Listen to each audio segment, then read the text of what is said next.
गजाननं भूतगणादिसेवितं कपित्थजम्बोफलचारुभक्षणम् उमासुतं शोकविनाशकारकं नमामि विघ्नेश्वरपादपङ्कजम् या कुन्देन्दुतुषारहार धवलाया शुभ्रवस्त्रावृता या वीणावरदण्डमण्डितकरा या श्वेतपद्मासना या ब्रह्माच्युत शङ्करः प्रभृतिभिर्देवैः सदा वन्दिता सा मां पातु सरस्वती भगवती निःशेषजाड्यापहा शुक्लां ब्रह्मविचारसार परमामाद्यं जगद्व्यापिनीं वीणापुस्तकधारिणीम् अवैद्यां जाड्यान्धकारापहां हस्ते स्फाटिकमालिकां विदधतीं पद्मासने संस्थितां वन्दे तां परमेश्वरीं भगवतीं बुद्धिप्रदां शारदां सरस्वती नमस्तुभ्यं वरदे कामरूपिणीं विद्यारंभं करिष्यामि सिद्धिर्भवतु मे सदा सिद्धिर्भवतु मे सदा। सभी लोगों को नमस्कार। मैं प्रकाश सर वाराणसी से ई लर्निंग विद दुर्गेश में आप सभी लोगों का एक बार फिर से स्वागत करता हूं। आज सभी लोगों के लिए एक नया कोर्स जो है अब हम लोग प्रारंभ करने चल रहे हैं, जो कुछ इस तरीके से हैं। आप लोगों को पहले मैं बता दूं कि यह जो क्लास होगी वह किस तरीके से अपने क्रम में आगे बढ़ेगा। तो सबसे पहली बात हम आपको यहाँ पे थोड़ा सा अवगत करा देना चाहते हैं कि ये किस तरीके से हम लोग यहाँ पर पढ़ेंगे। जो भी संस्कृत के अब यहाँ पर हम लोग पढ़ेंगे पेडागॉजी या शिक्षण शास्त्र, जो भी आप लोग कहते होंगे उसको, तो ध्यान समझिएगा। जो संस्कृत का शिक्षण शास्त्र है उसको हम दो पार्ट्स में डिवाइड करेंगे। एक होगा संस्कृत शिक्षण विधेय, ध्यान देना, संस्कृत शिक्षण विधेय, और एक होगा संस्कृत शिक्षण सूत्र।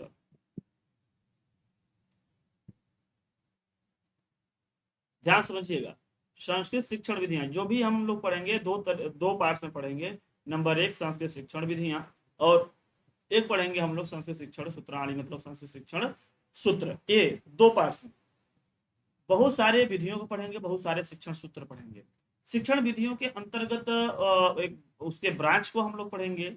इसको हम लोग देखेंगे फर्स्ट पार्ट में, और यहाँ पे हम लोग देखेंगे सेकेंड पार्ट में। ध्यान दिएगा, यहाँ पे हम यहाँ पर प्रारंभ जो कर रहे हैं, आप लोग यहाँ दिख रहा होगा, फर्स्ट पार्ट हम लोग प्रारंभ कर रहे हैं, जिसमें संस्कृत भाषा शिक्षण विधेय पे हम लोग चर्चा करेंगे। ध्यान से देखिएगा, ठीक है। और इसका सेकेंड पार्ट जो आएगा संस्कृत शिक्षण सिद्धांत के बारे में हम लोग चर्चा करेंगे। इसमें भी बहुत सारे ब्रांच होंगे, ठीक है, इसमें बहुत सारे ब्रांच होंगे, और बहुत पुरानी वाली, फिर बीच में, फिर अब एकदम बिल्कुल नया लेटेस्ट वाला, ऐसे विधियां। फिर इसके अंतर्गत भी बहुत सारे कुछ होते होंगे, इसके भी होते होंगे, इसके भी होते होंगे। तो बड़ी सी एक कहा जा सकता है कि यह वाला जो सेक्शन है बहुत बड़ी एक सेक्शन है। उसके बाद में कुछ और शिक्षण विधियां हम उससे संबंधित कुछ और पढ़ेंगे क्रमवार तरीके से, जैसे पद्य शिक्षण, गद्य शिक्षण, इस तरीके से कर करके कुछ और शिक्षण को हम यहाँ पर पढ़ेंगे। तो शिक्षण विधियां थोड़ा अधिक हैं, इसको हम लोग देखेंगे। संस्कृत शिक्षण सूत्र के अंतर्गत में भी पूरी की पूरी एक उसमें भी हम बताएंगे आप लोगों को कितने शिक्षण सूत्र आप लोगों को पढ़ने हैं, किस तरीके से पढ़ने हैं, और एक एक पर हम लोग क्या करेंगे उसकी चर्चा करेंगे। तो पूरा का पूरा जो संस्कृत शिक्षण है हम उसको दो पार्ट्स में डिवाइड किए हैं। एक तो संस्कृत शिक्षण विधियां, और एक संस्कृत शिक्षण सिद्धांत, या जो सूत्र आप लोग करें ना, संस्कृत शिक्षण सिद्धांत कहो, संस्कृत शिक्षण सिद्धांत। तो यह उसमें जाओगे, संस्कृत शिक्षण सूत्र वगैरह उसमें मिलेंगे। तो यह दो तरीके से मिलेगा। अभी जो हम लोग चर्चा करने वाले हैं वो पहले हम लोग चर्चा करेंगे संस्कृत शिक्षण विधियां पे, और इसमें भी आगे के करीब 6-7 घंटे क्लास किस तरीके से चलेंगे ये आज आपको इस क्लास में समझ में आ जाएगा। वैसे ही इसमें भी ये छोटे छोटे नहीं है, ये पूरे के पूरे अगर आप संस्कृत शिक्षण देखोगे तो जो 15 नंबर का क्वेश्चन बनता है आपका, वो पूरा का पूरा इधर से आता है, चाहे वो राजस्थान टेट हो, चाहे सी टेट हो, ठीक है, चाहे मध्य प्रदेश टेट हो। वो ऐसी जगह पे जहाँ पे संस्कृत शिक्षण से क्वेश्चन आते हैं वो इसी से संबंधित आपके क्वेश्चन बनेंगे। तो आपको पहले मैं ये बताऊंगा आज कि संस्कृत शिक्षण विधियां में कौन कौन से ब्रांच किस किस तरीके से पढ़ने हैं, और एक एक कर करके हम लोग उसको डिस्कस करेंगे, और फिर आगे आने वाले दिनों में उसके से संबंधित क्वेश्चन भी करेंगे। उसके बाद जब ये पूरा फिनिश हो जाएगा फिर हम लोग इस वाले लाइन पर चलेंगे। तो ये दो तरीके से हो गया, एक अलग से आप लोग का चल ही रहा है संस्कृत व्याकरण, उसमें भी वीडियोस देखने को मिल रहे होंगे। इसके बाद में एक संस्कृत के गद्य और पद्य के लिए उसमें हम अलग से साहित्य जिसको कह सकते हैं, साहित्य से कुछ जोड़ कर करके उसको भी हम पढ़ाएंगे। फिलहाल बिल्कुल साहित्य वाली उस चीज क्लास में तो आपका नहीं है सिलेबस में, फिर भी कुछ गद्यांश और जो श्लोक वगैरह होते हैं उस पर आधारित प्रश्न पूछे जाते हैं, तो मैं कुछ लघु कथाएं वगैरह भी पढ़ा दूंगा। उससे क्या होगा, आपकी बहुत सारी शब्दावलियां भी मजबूत हो जाएंगी, और साथ ही साथ आपको गद्य या पद्य जो श्लोक होते हैं उसको पढ़ करके समझने आने लगेंगे। तो चलिए आज हम लोग जो बात करेंगे इस वाले टॉपिक पर स्टार्ट कर रहे हैं। इसका दूसरा वाला पॉइंट 6-7 घंटे के बाद इसकी बारी आएगी, 7-8 क्या वो 8-10 घंटे भी हो सकते हैं, उसके बाद या इसकी बारी आएगी। तो पहले हम इसको चर्चा करेंगे फिर इसको चर्चा करेंगे, ठीक है। तो आप सभी लोग एकदम मन लगा करके अच्छे से बैठ जाइए, फिर आप उसको क्रमवार तरीके से कीजिएगा। कोई भी क्लास अगर छूट जाए, एक भी लेसन छूट जाए, तो उसकी आप क्लास ढूंढ कर करके दोबारा से कर लेना, अदरवाइज आप पीछे हो जाओगे तो पीछे ही रहते जाओगे। तो संस्कृत भाषा शिक्षण विधेयक, मैं वैसा कोशिश किया हूँ कि पूरी पूरी आपको स्लाइड दिख रही हो, क्योंकि अब दूसरे फॉर्मेट में सॉफ्टवेयर में चलाने के लिए बनाया गया था, और इसलिए उसका कहीं नीचे से वाइट या ऊपर से वाइट पाए तो उसके लिए क्षमा चाहते हैं। फिलहाल मैं कोशिश करूंगा कि सब कुछ दिखे।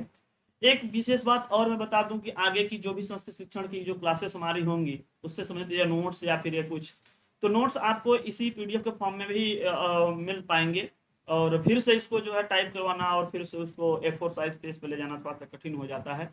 दूसरी चीज, इस पेज को पूरे टाइप करने में यथासंभव कोशिश की गई है कि शुद्धि बिल्कुल रहे, कहीं भी अशुद्ध न रहे, लेकिन फिर भी छापते वक्त में कहीं पर यह बोल करके टाइप किया गया है, कहीं मोबाइल के हेल्प से टाइप किया गया, क्योंकि मुझको हिंदी उतना ज़्यादा टाइपिंग की स्पीड भी नहीं है, और टाइप में बहुत सारी जगह पर प्रॉब्लम होने लगती है।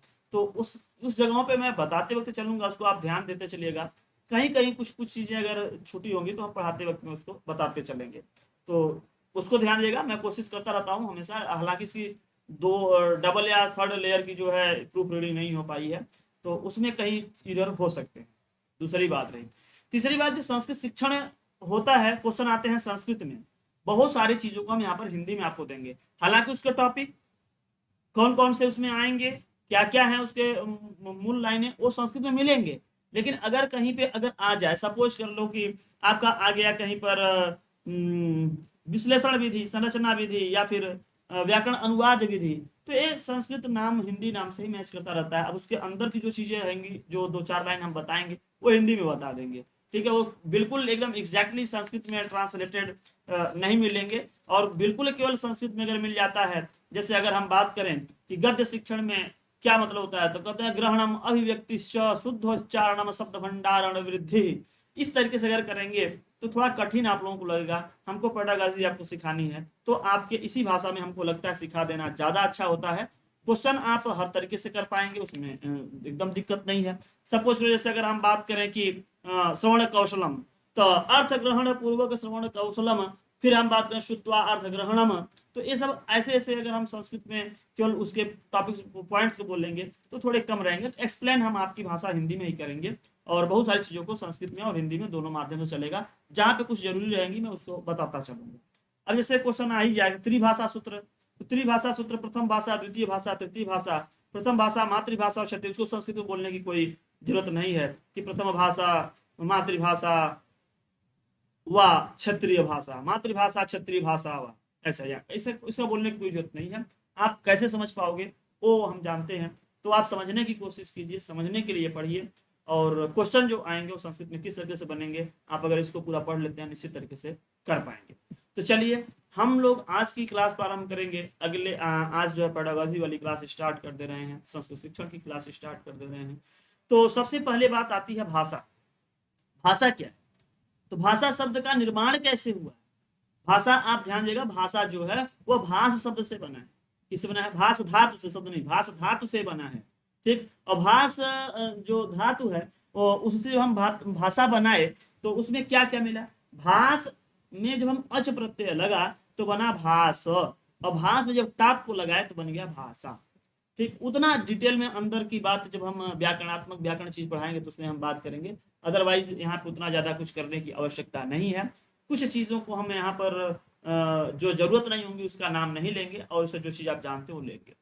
तो भाषा जानना चाहिए जो उसको लेंगे। भाषा क्या है? भाषा एक ऐसी व्यवस्था है जिसके द्वारा हम अपने विचारों को क्या करते हैं, व्यक्त कर सकते हैं, और दूसरे के विचार एवं उसके अभिप्राय को स्वयं को समझने के लिए प्रयोग में लाते हैं। भाषा क्या है? हम लोग किसी न किसी भाषा का प्रयोग करते हैं। तो भाषा क्या है? भाषा एक सिस्टमेटिक चीज है, ध्यान देना। यह एक ऐसी व्यवस्था है जिसके तहत हम अपने विचारों को व्यक्त करते हैं, और आप या दूसरों के विचारों को हम क्या करते हैं, ग्रहण कर सकते हैं। वही क्या है भाषा। भाषा शब्द जो है वह संस्कृत के, देखिए ध्यान देना, भाषा शब्द संस्कृत के, देखो छूट गया ना, किससे बना है? भाष धातु से बना है। ठीक, जिसका अर्थ क्या होता है? बोलना या कहना। अर्थात भाषा क्या है? भाषा वह है जिसे बोला जाए। भाषा भाष धातु से बनी है। जब भाष धातु में हम यहाँ पे बना करके आप लोगों को बता दें कि जब भाषा में, ध्यान समझना कि ये भाष धातु हो गई। भाष धातु में जब हम लोग अच प्रत्यय लगाए तो बना क्या? भाष, पूरा बना। इसमें अगर हम टाप प्रत्यय को लगा दिए बन गया भाषा। ठीक, क्या बन गया? भाषा। तो इस तरीके से अच और टाप दोनों प्रत्यय लगे हैं ना। यह अंग्रेजी के जो लैंग्वेज शब्द है, लैंग्वेज, वो लिंगुआ से बना होता है, जिसका अर्थ होता है जिह्वा। ठीक है, लिंगुआ से होता है जिह्वा। तो भाषा क्या है? ध्वनि एवं प्रतीकों या संकेतों की एक ऐसी मान्य व्यवस्था है जिसके द्वारा हम क्या करते हैं, एक समाज के लोग, जो हम अपने समाज के लोग हैं, अपने विचारों को उनसे शेयर करते हैं, और उनके विचारों को हम लोग क्या करते हैं, ग्रहण करते हैं। अर्थात एक समाज में हम एक दूसरे से लोग क्या करते हैं, अपने विचारों का आदान प्रदान करते हैं, वही भाषा। अर्थात विचारों के आदान प्रदान के अनेक माध्यम हम कर सकते हैं, जिनमें भाषा भी एक माध्यम है। भाषा भी क्या है? एक माध्यम है। ठीक, और यह जो भाव अभिव्यक्ति का जो भाषा है ना, भाव अभिव्यक्ति का एक अच्छा माध्यम है, एक अच्छा साधन है, जिसके तरीके से हम अपने विचारों को सही तरीके से रख पाते हैं, ले पाते हैं। तो भाषा का क्या अर्थ है? ध्वन्यात्मक शब्द ही विचाराणाम प्रकटनमेव भाषा। क्या है? ध्वन्यात्मक शब्द ही, ध्वन्यात्मक शब्दों के साथ या ध्वन्यात्मक शब्दों से क्या करें? ध्वन्यात्मक शब्दों के द्वारा विचारों को प्रकट करना ही भाषा है। अब हम संस्कृत नहीं लिखे, संस्कृत अगर लिखना चाहें तो आप लोग वही, अगर हम केवल बोलते तो समझ में थोड़ी दिक्कत होती। क्या? ध्वन्यात्मक शब्द ही विचाराणाम, ध्वन्यात्मक शब्दों के द्वारा विचारों का प्रकटन में व भाषा, प्रकट करना ही भाषा है। तो सबसे अच्छी बात हम आपको समझना है वो चीज लिखे हैं कि स्वीट महोदय के अनुसार ध्वन्यात्मक शब्दों के द्वारा विचारों को प्रकट करना ही भाषा है। यह स्वीट के अनुसार, कभी क्वेश्चन आता है कि यह किसके अनुसार है, तो स्वीट महोदय के अनुसार ध्वन्यात्मक शब्दों के द्वारा अपने विचारों को प्रकट करना ही क्या है? भाषा है। अब इसको संस्कृत लिखने कोई हम आवश्यक नहीं समझ पाए, इसलिए हमको नहीं लगा कि आवश्यक हो, इसलिए मैं यहाँ लिख दिया। समझना है इसलिए कि ध्वन्यात्मक शब्दों के द्वारा ही विचारों को प्रकट करना क्या है? भाषा। बहुत सारी तरकीब को हम अप्लाई कर सकते हैं अपने विचारों को लेने देने सांकेतिक में। कोई कोई पे तजा रो करके, गा करके या चिकोटी काट करके भी कुछ लोग कह लेते हैं। फिलहाल वो सब सारी चीजें नहीं, स्वीट के अनुसार जो हमको लेना है क्या, कि ध्वन्यात्मक शब्द ही विचाराणाम प्रकटन में व भाषा। ध्वन्यात्मक शब्दों के द्वारा विचारों को प्रकट करना ही भाषा है। और जनरली आप लोग हिंदी से समझते हुए क्या करके आते हैं कि भाषा क्या है? भाषा एक ऐसी व्यवस्था है जिसके द्वारा हम अपने विचारों को व्यक्त कर सकते हैं और दूसरों के विचार एवं अभिप्राय को ग्रहण कर सकते हैं, समझने के लिए प्रयोग करते हैं, उसी को हम भाषा कहते हैं। यही ना? आएगा समझ में? संस्कृत क्या है? संस्कृत एक भाषा जरूर है, लेकिन एक संश्लेषणात्मक भाषा है। तो कभी भी क्वेश्चन आ जाता है कि संस्कृत एक कैसी भाषा है, तो आप क्या उत्तर दोगे? संस्कृत एक संश्लेषणात्मक भाषा है। यहां लिख देते हैं, संस्कृत क्या है? एक संश्लेषणात्मक षणात्मक, हाँ ठीक है।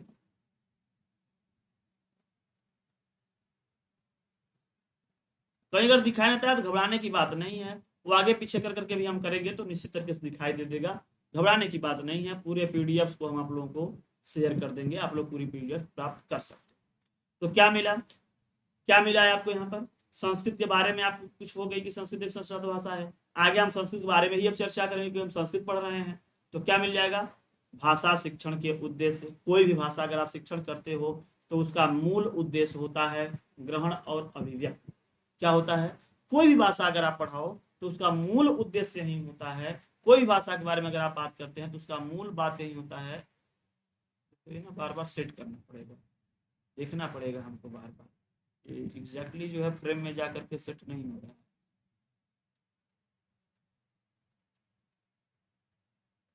चलिए कोई ना कोई साधन ढूंढते हैं कि एग्जैक्टली जाके फ्रेम में सेट हो जाया करे। तो क्या हो जाएगा?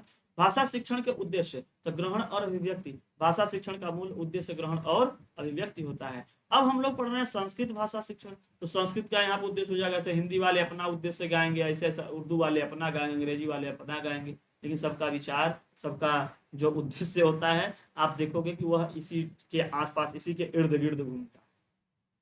क्या क्या है थोड़ा ध्यान से देखना। क्या है कि भारतीय संस्कृत का ज्ञान प्रचार एवं संरक्षण करना। जो हमारी संस्कृत है, संस्कृत भाषा का शिक्षण का उद्देश्य क्या है? हम लोग संस्कृत के पढ़ते पढ़ाते हैं कि जो हमारी संस्कृति है ना, भारतीय संस्कृति, जो रहन सहन, ये सब जो हमारे यहाँ जो हमारे दैनिक जीवन में हम लोग प्रयोग करते होंगे, हमारी जो परंपरा से होते हुए आई हैं, उस संस्कृति का ज्ञान, उसका प्रचार और उसका संरक्षण करना, यह मूल बात है। देखो सब टॉपिक टॉपिक में लिख दिए हैं, जब क्वेश्चन बनता है तो वो लिख देते हैं कि इस भाषा का उद्देश्य है यह है, फिर यह है, फिर यह है, या इसमें से नहीं है, ऐसा करके दे देंगे। तो ये सब ध्यान देना, ये सब उद्देश्य में आते हैं। मूल पढ़ाई ही आपको इसी तरीके से होगी। कोई भी शिक्षण आएगा उसका मूल उद्देश्य, उसके कुछ और उद्देश्य है, उसमें क्या क्या किया जाता है, उसके उसके लगाने से क्या उसके अच्छाइयाँ हैं, लाभ क्या हुआ, क्या उससे दोष हुआ, बस। फिर नेक्स्ट शिक्षण वो क्या है, इसको कौन अगर लाया था तो वो भी बता देंगे, अगर नहीं पता होगा तो उसके बारे में कुछ जिक्र नहीं करेंगे।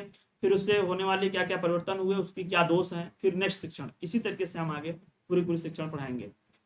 भारतीय संस्कृति का ज्ञान करके एक पीढ़ी से दूसरे पीढ़ी में स्थानांतरण करना, अर्थात जो हमारी संस्कृति में होती आई है उसको हम लोग पढ़ेंगे, समझेंगे। जैसे पूजा के समय क्या होता है, विवाह संस्कार कैसे होते हैं, ठीक है, अगर उपनयन संस्कार में उसमें बहुत सारे संस्कार होते हैं, तो सब संस्कार कैसे होना चाहिए, क्या होना चाहिए, क्या नहीं चाहिए। हमारी संस्कृति में ऐसे ही आती है कि हमको माता पिता गुरुजनों का सम्मान करना चाहिए। ये सब सारी चीजें किसी और में हो ना हो, लेकिन हमारी संस्कृति में जरूर है।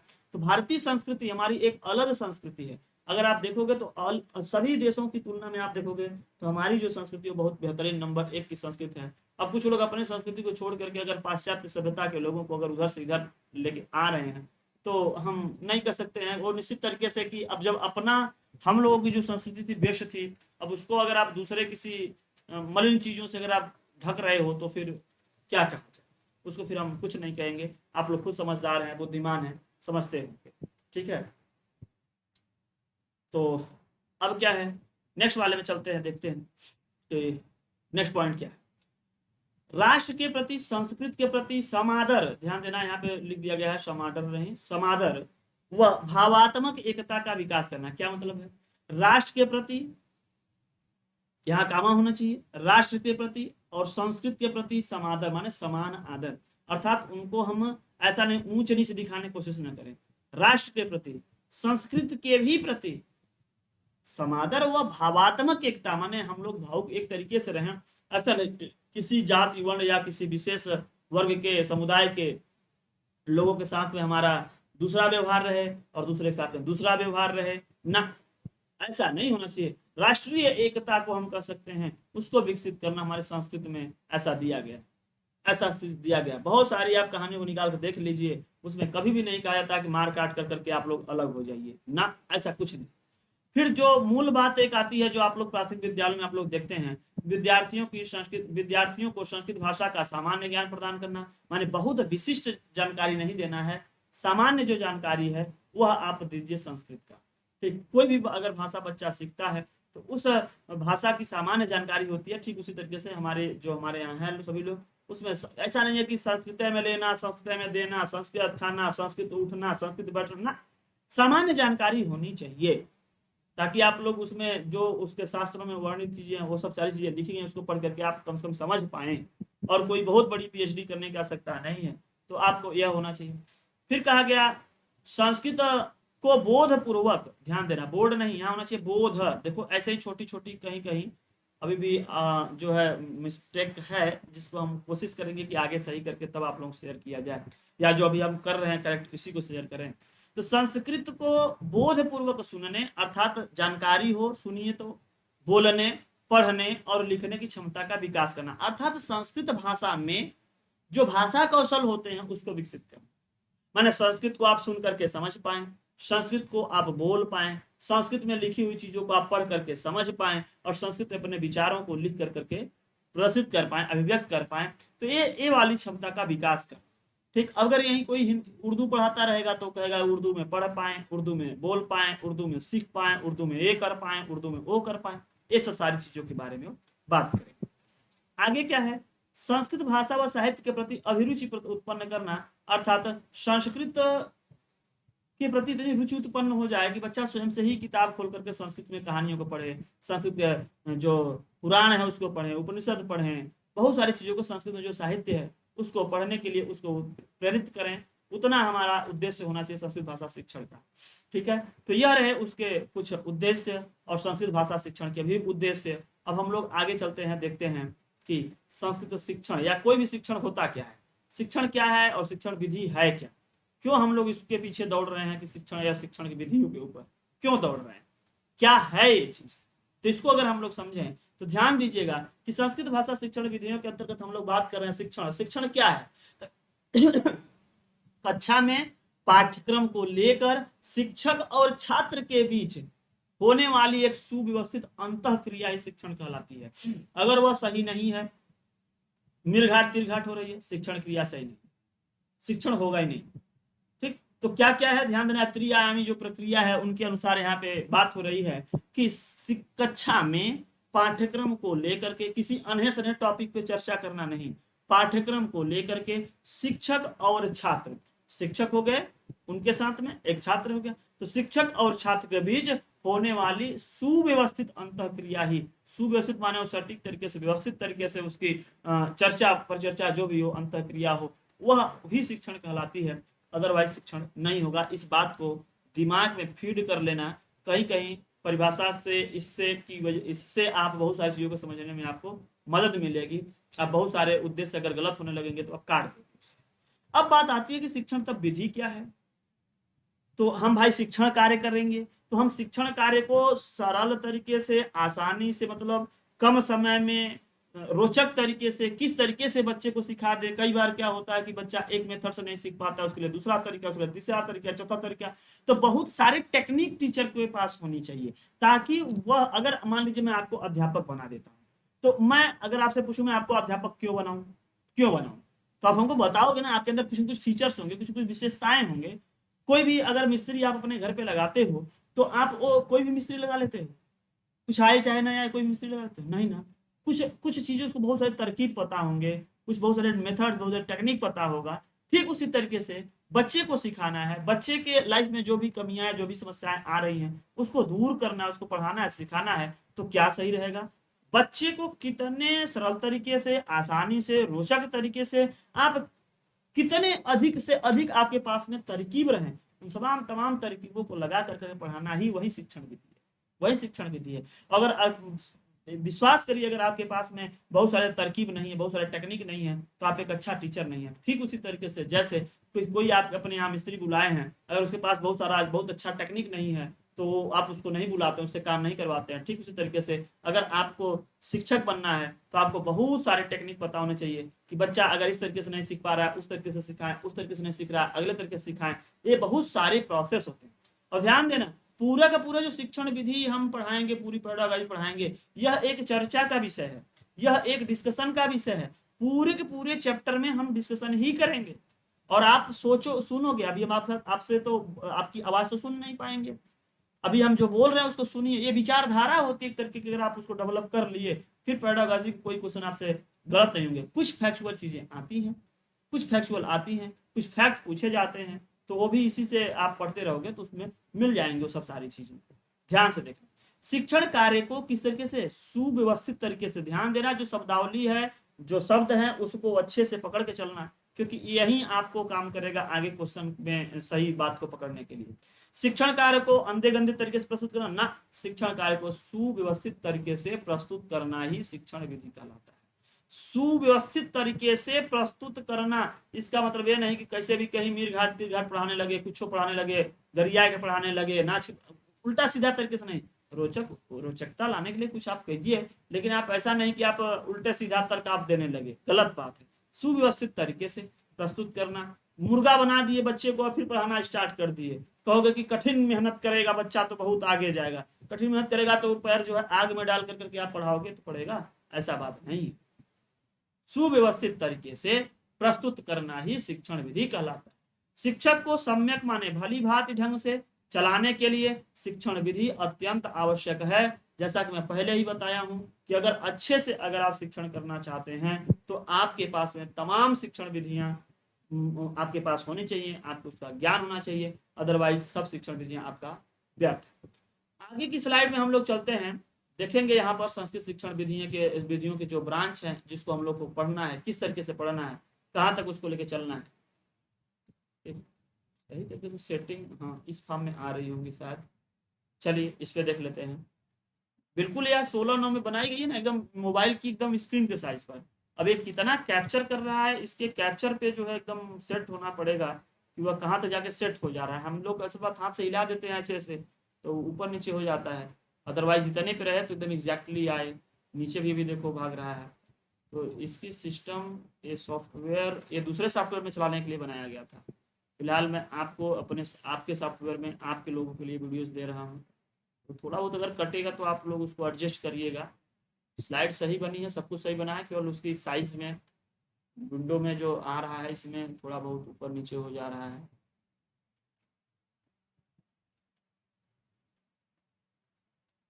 चलिए अब सही बैठ रहा है, बार बार हमको सेट करना पड़ेगा, कोई टीम रहती तो बार बार उसको सेट करता रहता, हम पढ़ाते रहते। आगे देखते हैं तो क्या है संस्कृत भाषा शिक्षण विधियां। संस्कृत भाषा शिक्षण विधि, ध्यान देना फर्स्ट पार्ट, इस बात को भूलना मत। या विधियां पढ़ा रहे हैं, संस्कृत शिक्षा सिद्धांत को हम बाद में पढ़ाएंगे। यह जो विधियां हैं इसको हम 3 भाग में डिवाइड करेंगे। आज बहुत ज्यादा पढ़ नहीं पाएंगे हम लोग, आज हम लोग आगे की क्लास कैसे चलेगी उस पर हम लोग क्या कर रहे हैं, न्यू बना रहे हैं। उसको समझने के लिए, दिमाग में फीड करने के लिए ये क्लास बहुत जरूरी है। तो संस्कृत भाषा शिक्षण विधियों को हम 3 पार्ट में पढ़ेंगे।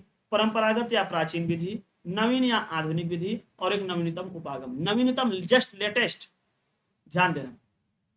परंपरागत बहुत पहले की, नवीन वाला जानते हैं जब मैकाले वगैरह आए हैं उसके बाद वाली। नवीनतम जस्ट जो अभी जो 10-15 साल में ये चेंजेस आ रहे हैं, ये सब सारी चीजें। तो ये तीन तीन तरीके से हम कैटेगराइज कर कर करके संस्कृत भाषा शिक्षण विधियों को पढ़ेंगे। ठीक है, यह 3 तरीके से आप लोग अपने दिमाग में मैप बनाते चलिए, या जो लिखना पढ़ना रहे उसको लिखते पढ़ते चलिए।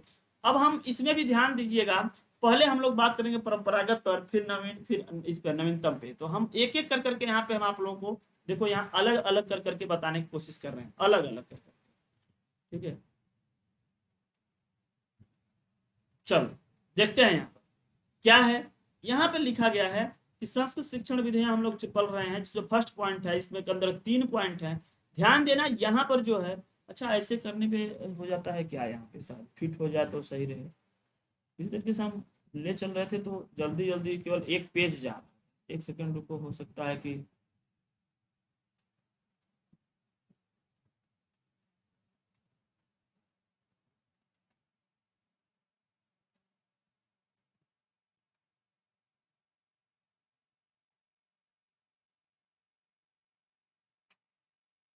किसी एक पर सेट हो जाता जिसपे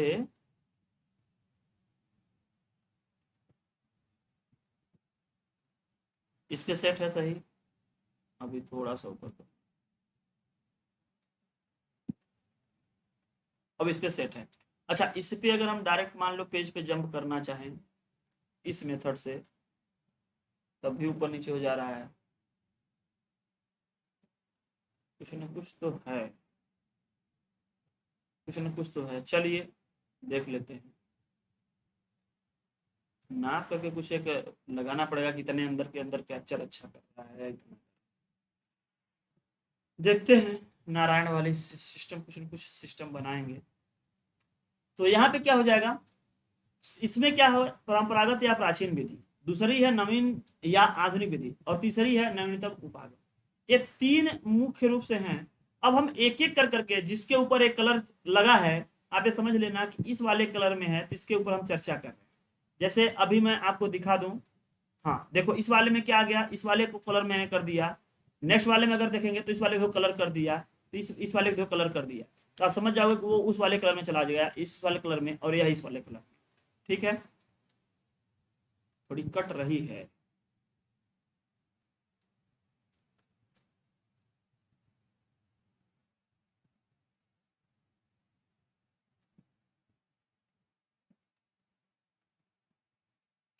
चलो देखते हैं, बार बार कुछ न कुछ ऐसे करेंगे तो एक लाइन ऊपर से आएगी, टकर टुकुर करते हुए।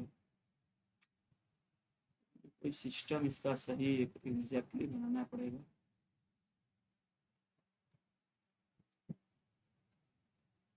इस पे सेट रहे तो सही रहे, जिस पे है अभी, ये ज्यादा हमको सेट लगता है कि इस पे अगर सेट रहे। कहाँ बदल गया,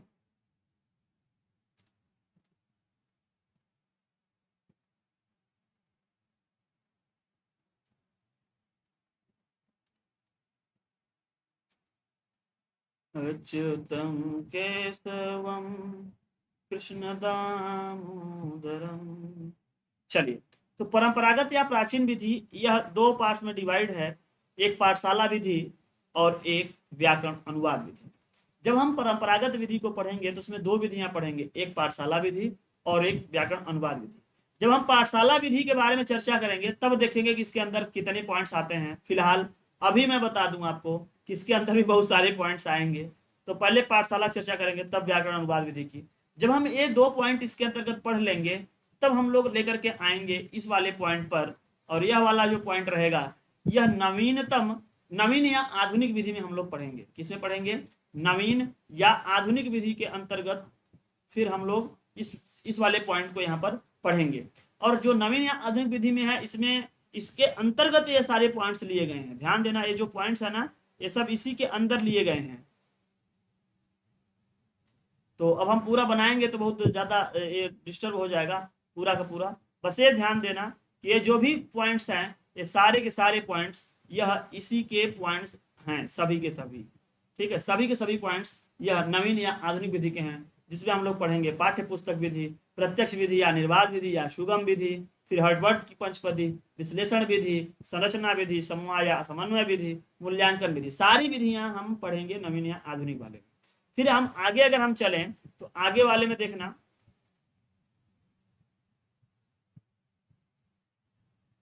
आगे वाले में अगर हम बात करें नवीनतम उपागम में, तो नवीनतम उपागम के अंतर्गत ये पूरे के पूरे जितने शिक्षण विधियां हैं, ये सब के सब इसी के अंतर्गत आएंगे। सूक्ष्म शिक्षण, आगमन उपागम, समस्या समाधान, प्रयोजन विधि, दल शिक्षण, पर्यवेक्षण अध्ययन विधि, कंप्यूटर पर आधारित शिक्षण प्रतिमान, अभिक्रमित अनुदेशन, सग्रंथन उपागम और निदानात्मक परीक्षण। तो ये सारे पॉइंट जो है आपके ये इस वाले जब हम टॉपिक स्टार्ट करेंगे तो इसमें आएंगे। तो पहले हम प्रारंभ करेंगे परंपरागत या प्राचीन विधि को, उसके बाद उसमें जो भी पॉइंट रहेंगे उसको पढ़ेंगे, फिर नवीन या आधुनिक विधि को पढ़ेंगे, फिर नवीनतम उपागम को पढ़ेंगे। तो इस तरीके से हम उसको क्रम से लेकर करके नीचे की ओर आएंगे और एक एक पॉइंट को बताएंगे। इसके अंतर्गत आप देख लिए होंगे संस्कृत शिक्षण विधियों में कुल कितनी विधियों के ऊपर हमको चर्चा करनी है। आगे हम लेके चल रहे हैं, आगे नेक्स्ट स्लाइड पर जो हम इसके एक एक टॉपिक की ओर हम लेके चलेंगे। ध्यान दीजिएगा, यहाँ पर जो ये टॉपिक आपके सामने दिख रहा होगा जो खुला है, इसको आप लोग ध्यान से देखिएगा। यह है परंपरागत या प्राचीन विधि, जिसके अंतर्गत में हम लोग यह पाठशाला विधि और यह व्याकरण अनुवाद विधि। लेकिन हम चूंकि एलो इस पे किए हैं, तो इसका मतलब अभी आप समझ जाओगे, कुछ दिन जब हमसे पढ़ते रहोगे समझ जाओगे कि हाँ ये कितना व्यवस्थित तरीके से मैं बनाया हूँ। पाठशाला विधि पर अगर हम यहाँ एरो लगाए हैं, इसकी कलर चेंज किए हैं, इसका मतलब हम अभी पाठशाला विधि के बारे में चर्चा करें। तो पाठशाला विधि क्या है, यह एक प्राचीनतम विधि है, बहुत पुरानी विधि है, बहुत पुरानी विधि है क्या, पाठशाला विधि। इसका मुख्य उद्देश्य क्या है? इसका मुख्य उद्देश्य है चतुष्टय। चतुष्टय माने जो चार पहले के जो बताए जाते हैं मुख्य उद्देश्य, चतुष्टय पुरुषार्थ। जो चार पुरुषार्थ होते हैं, कौन कौन? धर्म, अर्थ, काम और मोक्ष, इसकी प्राप्ति करना। जो पाठशाला विधि थी पहले की प्राचीन विधि, उसका मूल उद्देश्य ही यही था कि धर्म, अर्थ, काम, मोक्ष को की प्राप्ति करवाना। अर्थात शिष्य को जो है इस लाइन से लेके चलते थे कि पहले धर्म, फिर अर्थ, फिर काम, फिर मोक्ष तक लेके चलते थे। इसमें इसको हम क्या कर सकते हैं? इसे हम गुरुकुल पद्धति के नाम से जानते हैं। इसको हम गुरुकुल पद्धति, या इसी को हम व्याकरण पद्धति, या प्राचीन पद्धति, या पंडित पद्धति, या पाठशाला विधि इत्यादि नाम से इसको जानते हैं। कभी कभी क्वेश्चन आता है कि गुरुकुल पद्धति के नाम से किसे जानते थे? ध्यान देना, पाठशाला विधि या गुरुकुल परंपरा, या गुरुकुल परंपरा जो बहुत पहले होता था, जैसा कि आप लोग रामायण वगैरह के तमाम सीरियल वगैरह में देखे होंगे। जो पुराने रामायण जो बने हैं रामानंद सागर जी वाले, उसको देखिए, अब के जो बन रहे हैं उसको तो हम नहीं करेंगे, तो उसको आगे देखेंगे तो आपको समझ आएगा कि हाँ गुरुकुल परंपरा कैसी होती थी। ठीक, तो इसमें कौन इस विधि का कौन कौन सा नाम कह सकते हो? इसी को हम लोग गुरुकुल पद्धति, या व्याकरण पद्धति, या प्राचीन पद्धति, या पंडित पद्धति, या पाठशाला विधि इत्यादि के नाम से इसको हम जानते हैं। और इसमें कैसे होता था? इसमें उपनयन संस्कार से विद्या प्रारंभ होती थी, और शिष्य के लिए छात्र शब्द का प्रयोग किया गया था इस पद्धति में। अब हमारे फोटो इस साइड से इस साइड देखो, ये उस सॉफ्टवेयर में बहुत सही बैठ जाता था, अब इस वाले सॉफ्टवेयर में हमको बार बार इधर उधर करना पड़ेगा। अदरवाइज हम देखेंगे तो हम फिर नहीं समझ में आएगा तो हम हटा ही देंगे फोटो। ठीक है, लेकिन मैं सोचता हूँ कि ऐसे रहता तो समझ पाते हैं, हाथ हिलाने का समझने का मतलब। तो चलो हम हटाते रहेंगे, इधर उधर करते रहेंगे, आपको घबराने की बात नहीं है, सारे पीडीएफ भी मिल जाएंगे, और चर्चा मूल विषय है, चर्चा आप सुनते चलिए। उपनयन संस्कार से विद्या क्या होती थी? प्रारंभ होती थी। उपनयन संस्कार जो होता था, जो जनेऊ धारण करते थे, तो उससे जो है विद्या प्रारंभ होती थी। और इसमें जो शिष्य होता था ना, शिष्य के लिए तो छात्र कहा गया, अदरवाइज शिष्य गुरुकुलों वाली पूरा सिस्टम चलती थी, पाठशाला विधि पुरानी सिस्टम, बिल्कुल पुराना चीज। तो आप इतना ध्यान दिएगा, पाठशाला विधि बहुत पुरानी विधि है, क्योंकि गुरुकुल की तरीके से गुरुकुल में ये सब चलता था, और उसमें शिष्य वगैरह हुआ करते थे। तो ये वाली लाइन आप अच्छे से उस समय के लिए भी ध्यान रखना। अब आगे हम लोग चल रहे हैं, अभी हम उसी पे चर्चा कर रहे हैं। किस पे? पाठशाला विधि में ही अगर हम अभी चर्चा कर रहे हैं, देखो ध्यान से यारो, उसी में है। अभी वहां पे पूरे पॉइंट नहीं लिए थे, ज्यादा करते छोटा हो जाता, न दिखाई देता। गुरु शिष्य संबंध पिता पुत्र के समान, क्वेश्चन पूछा जाता है कभी कभी, गुरु शिष्य का संबंध पिता पुत्र के समान किस विधि में हुआ करता था? तो उत्तर आएगा पाठशाला विधि में हुआ करता था। इसमें आएगा पाठशाला विधि में हुआ करता था ऐसा। फिर क्वेश्चन पूछा जाए, मतलब आगे वाली लाइन ध्यान देना, उसी में है ये सब चीजें, कि संस्कृत शास्त्रों अध्ययन, संस्कृत शास्त्रों का अध्ययन इसका उद्देश्य ना, आदर्श पंडित निर्माण इनका उद्देश्य होता था। माने जो अच्छा पंडित निर्माण होते थे, इससे देखो इधर उधर वाले नहीं होते थे कि बस केवल ऐसे ही वेद पाठी ब्राह्मण बन जाए ना। आदर्श पंडित निर्माण और उच्चारण में सामर्थ्यता प्रदान करना, अर्थात उच्चारण में समर्थ संपादन, स्व अध्याय के प्रति रुचि उत्पन्न करना, उत्पादन, आत्मानुशासन, तर्क शक्ति इत्यादि गुणों का विकास करना, इस वाले शिक्षण का मूल उद्देश्य हुआ करता था। क्या होता था? मूल उद्देश्य हुआ करता था। ठीक है, तो यह एक पूरा अगर आप देखोगे, सिस्टमेटिक तरीके से देखोगे, तो बिल्कुल अच्छे समझ में आएगा कि हाँ संस्कृत शास्त्रों की ओर अगर आप जाएंगे, बहुत पहले के आप सोचोगे तो दिमाग में अपने आप आ जाएगी कि हाँ पाठशाला विधि कैसी होती थी, गुरुकुल परंपरा वाला अगर आपको बात याद आ जाएगी तो बहुत अच्छा। अब जो बात आती है यहाँ पर, ये जो पाठशाला विधि है उसके अंतर्गत ये पूरे के पूरे इतने टॉपिक्स आते हैं, कुल 10 पॉइंट आते हैं। इन 10 पॉइंट को आपको इस वाले पूरे के पूरे आगे चर्चा करनी पड़ेगी, समझनी पड़ेगी, तब हम आगे चलेंगे व्याकरण अनुवाद विधि। अभी हम लोग हैं पाठशाला विधि। पाठशाला विधि जो उसमें पाठशाला विधि चलती थी, वो पूरे 10 उसमें विधियां वो प्रयोग की जाती थी, जिसमें आता था मौखिक एवं व्यक्तिगत विधि, उसके बाद आता था सूत्र विधि, फिर पारायण विधि, फिर वाद विवाद विधि, व्याख्या विधि, प्रश्नोत्तर विधि, कथा कथन विधि, कक्षा नायक विधि, भाषण विधि और व्याकरण विधि। ये 10 विधियों को उस टाइम पर प्रयोग किया जाता था पाठशाला विधि में। पाठशाला विधि में ये 10 विधियां उस टाइम पर हम लोग प्रयोग करते थे, या जो गुरुजी लोग होते थे इस विधियों से वो शिक्षण कार्य करवाते थे निश्चित तरीके से। अब हम एक एक विधियों के बारे में चर्चा करेंगे। तो अब हम कुछ अपनी जो आगे की स्लाइड है कुछ इस तरीके से रखे हैं ताकि आपको समझ में आए कि हम कहाँ पढ़ रहे हैं। अभी आप पढ़ रहे हैं संस्कृत भाषा शिक्षण विधियों के अंतर्गत में परंपरागत या प्राचीन विधि, जिसमें 2 विधियां आ जाती हैं, एक है पाठशाला विधि और एक है व्याकरण अनुवाद विधि। हम परंपरागत या प्राचीन विधि के अंतर्गत पाठशाला विधि में अब ये 10 पॉइंट को पढ़ेंगे। जब ये 10 पढ़ लेंगे तब हम व्याकरण अनुवाद विधि पढ़ेंगे। जब ये भी पढ़ लेंगे तब हम नवीन या आधुनिक विधि पर आएंगे। तो अब हम किस पे चलेंगे, ये पाठशाला विधि के अंतर्गत में जो 10 पॉइंट है, इन 10 पॉइंट पर यहाँ पर चर्चा करेंगे। स्लाइड अब हमारे समझ से आपको बहुत अच्छे से क्लियर होती जाएंगी कि हाँ यह कौन सी है, कैसी कैसे किस तरीके से इसको हम क्लास को यहाँ पर दे रहे हैं। कुछ सेकंड के लिए हम अपने वीडियोस को अपने फोटो को हटा रहे हैं ताकि आप हमारे पीछे बार बार हम इधर उधर करें या ऐसा ही कर लेते हैं। चलो देख लेते हैं। तो यहाँ पे आप देखिएगा किस तरीके से यहाँ पर दिए गए हैं। अब अगर आप देखो तो एक तरीके से देखें यहाँ पर, तो जो 10 विधियां हैं, मैं उन 10 विधियों को यहाँ पर साइड में दे दिया हूँ। साइड में आपको वो 10 विधियां वो दिखाई दे रही हैं। थोड़ा सा ऊपर होता है तो उधर कटने लगता है, थोड़ा सा नीचे होता है तो नीचे कटने लगता है। ध्यान से देखिएगा। तो यहाँ पर क्या है, ये पूरे के पूरे पाठशाला विधि, गुरुकुल परंपरा, और यह जो पहली पॉइंट है यहाँ पर 1 नंबर लिखने का मतलब है कि पहली पॉइंट पाठशाला विधि और गुरुकुल परंपरा। कौन सा पहली पॉइंट, ध्यान देना, यहाँ यह वाली पहली पॉइंट, इसके अंदर यह वाली पहली पॉइंट और ये दूसरी पॉइंट। तो पहली पॉइंट के अंदर यह 10 पॉइंट कुल आते हैं और इन 10 पॉइंट्स के बारे में अब हम लोग समझ लेते हैं कि हाँ क्या क्या है, क्या क्या होना चाहिए। पहला है मौखिक एवं व्यक्तिगत विधि, फिर है सूत्र विधि, फिर है पारायण विधि, वाद विवाद विधि, व्याख्या विधि, प्रश्नोत्तर विधि, कथा कथन, कक्षा नायक, भाषण विधि और व्याकरण विधि। जिसके सामने ये मैं एरो लगाया हूँ वो उसको मैं कलर चेंज कर दिया हूँ। इसी के बारे में मैं यहाँ पर डिस्कस करूंगा छोटे में कुछ शब्दावलियों में। जो ही मैं स्लाइड चेंज करूंगा ये एरो नीचे वाली लाइन पे आ जाता है। वो मैं कुछ इस तरीके से बनाया था ताकि इस तरीके से अगर मैं चेंज करूं तो समझ में आए। जैसे मैं अभी चेंज करके दिखा देता हूं ऐसे, ठीक है। देखो अभी मैं 3 नंबर पे आ गया और तीसरे नंबर का देखो यहाँ पर क्या हुआ, ये व्हाइट हो गया, एरो इसके सामने आ गया और इसके बारे में मैं यहाँ पर डिस्कस करूंगा। फिर देखो यहाँ पर चौथा विधि इसके सामने आ गए और यहाँ पे हम डिस्कस करेंगे। ये 5वां इसके सामने, 6वां इसके सामने, 7वां इसके सामने, 8वां, फिर 9वां, इस तरीके से 10वां, और बहुत सारे विधियों के ऊपर हम लोग क्या करते रहेंगे, फिर उसके गुण और दोष, इन सब के बारे में हम लोग चर्चा करेंगे। तो ये पूरे के पूरे स्लाइड्स में आप लोगों को इसलिए दिखा दिया ताकि आपके दिमाग में एक फ्रेम बन जाए, एक सिस्टम बन जाए एक तरीके से कि हाँ इस तरीके से आगे के जो है क्लास चलने वाले हैं। देखो संस्कृत की जो पेडागोजी है या संस्कृत के कोई भी शिक्षण शास्त्र अगर हम ऐसे डिटेल में पढ़ा रहे हैं तो हमारा पूरा का पूरा एक सिस्टमेटिक तरीके से हम लेके चलते हैं। हम कभी भी ऐसे ऊपर नीचे दाएं बाएं वाला का हमसे नहीं हो पाता। मैं बिल्कुल सिस्टमेटिक तरीके से लेके चलूंगा। बनाने में मेहनत लगता है, समझाने में भी मेहनत लगता है, वो सारी चीज़ों को मैं हमेशा अपडेट करता रहता हूँ। तो वो मैं अपडेट कर करके आप लोगों को दूंगा और पूरी क्लासेस आप लोग जरूर देख पाओगे।